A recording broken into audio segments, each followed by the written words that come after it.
When faced with challenging or difficult situations in our lives, it makes sense that we would want to address those situations, those conditions, from our highest power, right? We wouldn't want to address the situation or meet the moment from a place of weakness. We would want to meet that moment from a place of real power. And yet, when we are faced with difficulty, challenges, unknowns, the habituated mind tends to move into worry. It is not the most productive way to address a situation or to find our way through uncertainties, to answer questions, to do the explorations that we want to do to try to solve the issue or the problem, or to mitigate the circumstance so that it is more desirable, so that it is the outcome that ideally we're seeking. We tend to worry. Oh no, how do I solve this? What do I do? Uncertainty has arisen, unknowns are there, there's questions I don't have the answers to yet. I better fix all of this so that I can get back to peace or happiness. And we tend to do that when we're not connected to our inherent peace and happiness. So when we're in our worry, we're in our weakness. But when we're in our peace, we are in our power. And it seems pretty obvious, right? When we really just take a moment to step back from the habituated worry and problem solving and fixing that the egoic mind launches into when the world misbehaves in any certain way that feels threatening. And I'm not talking about physical threat. I'm not talking about the avoiding physical hurt. You know, the classic scenario of if you're standing in the street and a bus is coming down the street. Yeah, you probably have something to worry about. You probably want to take an action that is immediate and reactionary in order to get yourself out of harm's way. But oftentimes, the things we are worrying about are the conditions of life that may impact our emotional and psychological state of well-being. And while intellectually we know that worry really never does any good, that stress actually really never solves any issue, that an issue that we're feeling stressed around can be addressed, can be met, can be mitigated without the stress. You don't need the stress. In fact, we get clear that the stress typically is getting in the way of our ability to think clearly, to feel deeply into our own intuitive wisdom, and to remain at peace while we navigate the unknowns. So, how do we address these unknowns that arise in life that can feel threatening? Find your peace. And I'm not talking about a peaceful state of mind if you follow the work that I offer, the guidance of any teacher who's speaking about our spiritual nature. We're not talking about a peaceful state of mind. We're talking about dropping into and reacquainting ourselves with the essential nature of our being, which is already and always at peace. The essential nature of consciousness is stillness, peace, allowing, witnessing, observing, unwavering. I call it the equanimity of grace. So, when we're in our worry, we are operating from weakness. When we're meeting the moment as the peace that we are, when we're in our peace, we are in our power. There's a little analogy that helps sometimes. You can think of like a movie, and let's say there's a cast of characters, a group of people, 10 people, and maybe they're stuck down in a cave underground, and that cave is starting to fill with water, and a panic starts to set in. We're all going to die. And with that, people start screaming and hollering and moving about in that anxious, panicked, worry state. And there's one character that has the wherewithal, the training, to stop, to recognize that this panic is not going to help. I can't think clearly, I can't feel deeply, I can't intuit situations. I'm in panic mode. It's a narrowed perspective. And this one character remains at peace and is listening and is bringing all of their senses alive and present and not muted with the panic of mind. See, the panic of mind, the worry, mutes all of our other senses, especially our intuitive senses and our highest consciousness. So this one character remains at peace. And they feel a little bit of air coming in from somewhere, because it's dark in the cave. And they hear a little something like a little bird song. Some coming from somewhere. And they say to everyone else, everyone stop, stop, stop. Just everyone stop. Shh, quiet, quiet. And he calms everybody down. And then he's able to say, the hero, he, she, is able to say, do you hear that? Bird song. Somewhere there's a crack, somewhere there's an opening to the surface. I hear birds. Do you hear that?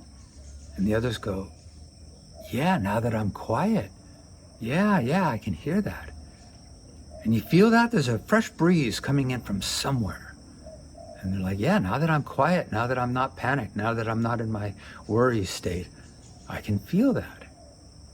And I can hear the song of the bird, and they follow the bird song, and they follow the fresh air, and they find a way out.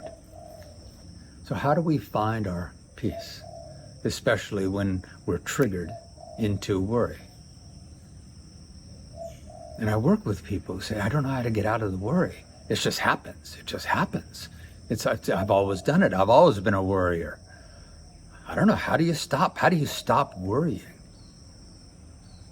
And the simplest method is to bring your awareness to your breath. It's very simple. Bring your awareness to the physical sensation of breathing. Notice the physical sensation of your belly filling with air, your chest rising as you inhale.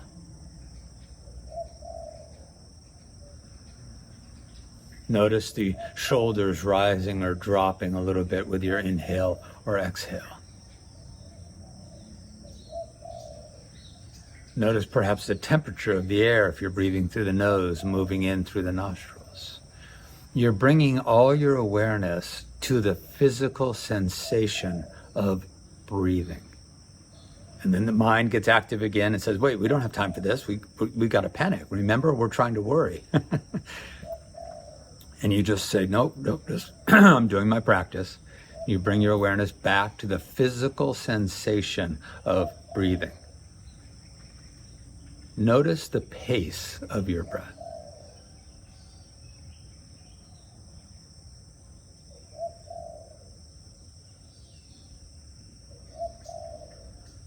Notice the depth of your breath. Not vaguely, not kind of, but really directly. Notice the pace of your breath. Notice the depth of your breath. Notice the physical sensation in your body of breathing. And what you're doing is you are pointing your attention anywhere else than the mind. That's all you're doing. When we do this practice of dropping into the peace of our being, we are interrupting the activity of mind by pointing all the attention to something else. And when we're attentive to the breath, really attentive to the breath, really focused in, and all those sensations and feelings and depth and pace, then we're not up here in the mind. The attention isn't on the rambling, habitual, worrisome thoughts. It drops out of the mind and you're somewhere else other than mind. And in that you will find your inherent peace that the mind is typically veiling, that especially a panicked mind, is typically clouding, obscuring. When we drop out of that storm of mind, if you will, or the waves, think of the waves on the ocean, out of that storm, whitecaps, craziness of mind, especially in a panic feeling and anxiety of mind. When we drop out of that, we drop into the depth of the ocean, into the peace that's always there. So we slow down, we go to the breath, we drop into the inherent peace of being that is there, waiting, ready. And from that peace, you're in your power to see more clearly, to think about things, if you will, more calmly, to explore possible solutions and scenarios and outcomes without panicking. Oh my God, if this happens, oh my God, now I'm in my worry, so drop into the peace. Okay, yeah, that might happen. All right, let me just be with that. Do I need to think about that right now? Is that one of the things I need to worry about or think about? And oftentimes we'll find, no, because I don't even know if that scenario that I'm playing out in my mind is going to happen. So I'll cross that bridge when I come to it from a place of peace. This is the invitation here, is to recognize that you're always going to be more clear and powerful and intuitive and wise when you're rested in your essential nature of peace. Your worry is your weakness, your peace is your power. And I'll just say real quickly, why do we tend to worry so quickly? Because it's what we've always done. It's just the habit. The mind actually believes that action won't be taken sufficiently. Sufficient action won't be taken if it's not motivated by fear, by panic, by worry. And that's not true. The mind's basically saying, if there's nothing to be panicked about, why would I take action? It doesn't have the experience habitually. It doesn't have the experience of taking care of situations and taking action and working with challenging situations and problems from a place of peace. If it's never done it before, it doesn't trust that anything would actually ever get done. But we find when we're rested in our peace, we are far more effective, we are far more efficient. We're not wasting a bunch of energy in stress. And I can tell you from my own personal experience, you can get to a place where you can literally, I want to say train yourself, and it is a training, to not stress, ever. Like intellectually, you look at it and you go, when has it ever done any good? If I have an option between stressing about a situation and meeting the same situation from a place of peace and calm and stability, why would I want to meet a situation from the weakness of worry when I have the option to meet that same situation from the power of peace? So I have decided in my life, it's very clear, I do not see the value of stress. I just don't.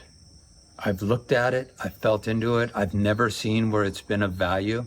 I've always seen where it just causes difficulty and confusion and uncertainty and panic and lack of sleep, and causes all manner of problems, but it really never fixes any, it never provides any solutions. The stress the worry causes more problems into something that's already challenging. It doesn't provide solutions. You can find solutions that are much more powerful, effective, efficient by dropping into your inherent peace and operating from your power. So when life is challenging, you have a choice. You can operate from the weakness of worry, or you can operate from the power of peace. Follow the breath.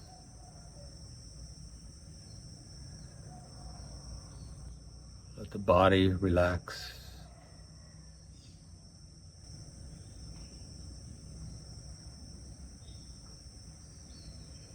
And then you can think about the situation, and you're going to meet it with more love, with more compassion, with more confidence, with more clarity, with more grace. And if you want help to break these habitual patterns of stress and overwhelm and worry, and being able to embody the equanimity of peace, the equanimity of grace, in a stable fashion, that's just your nature of being, meeting all conditions and all moments that arise from an unwavering peace. If you want help with that, this is what I do. This is my passion. This is my dharma, is to help guide people to their inherent peace of being, to their power. So check the links below. I've got opportunities from a meditation course, empowered meditation course, to a more comprehensive consciousness awakening course called Living Beyond the Noise. I have a membership called the Oasis, which is a beautiful, nourishing membership community that is centered around conscious conversations and engagements and studies. To live your life in your full potential is a conscious choice of study and practice and devotion and some discipline. And it's worth it. Because why would we not want to live our lives in our full power so that we can live this precious life fully, powerfully, and with an abundance of love and peace and grace. All right, blessings, my friends. Blessings.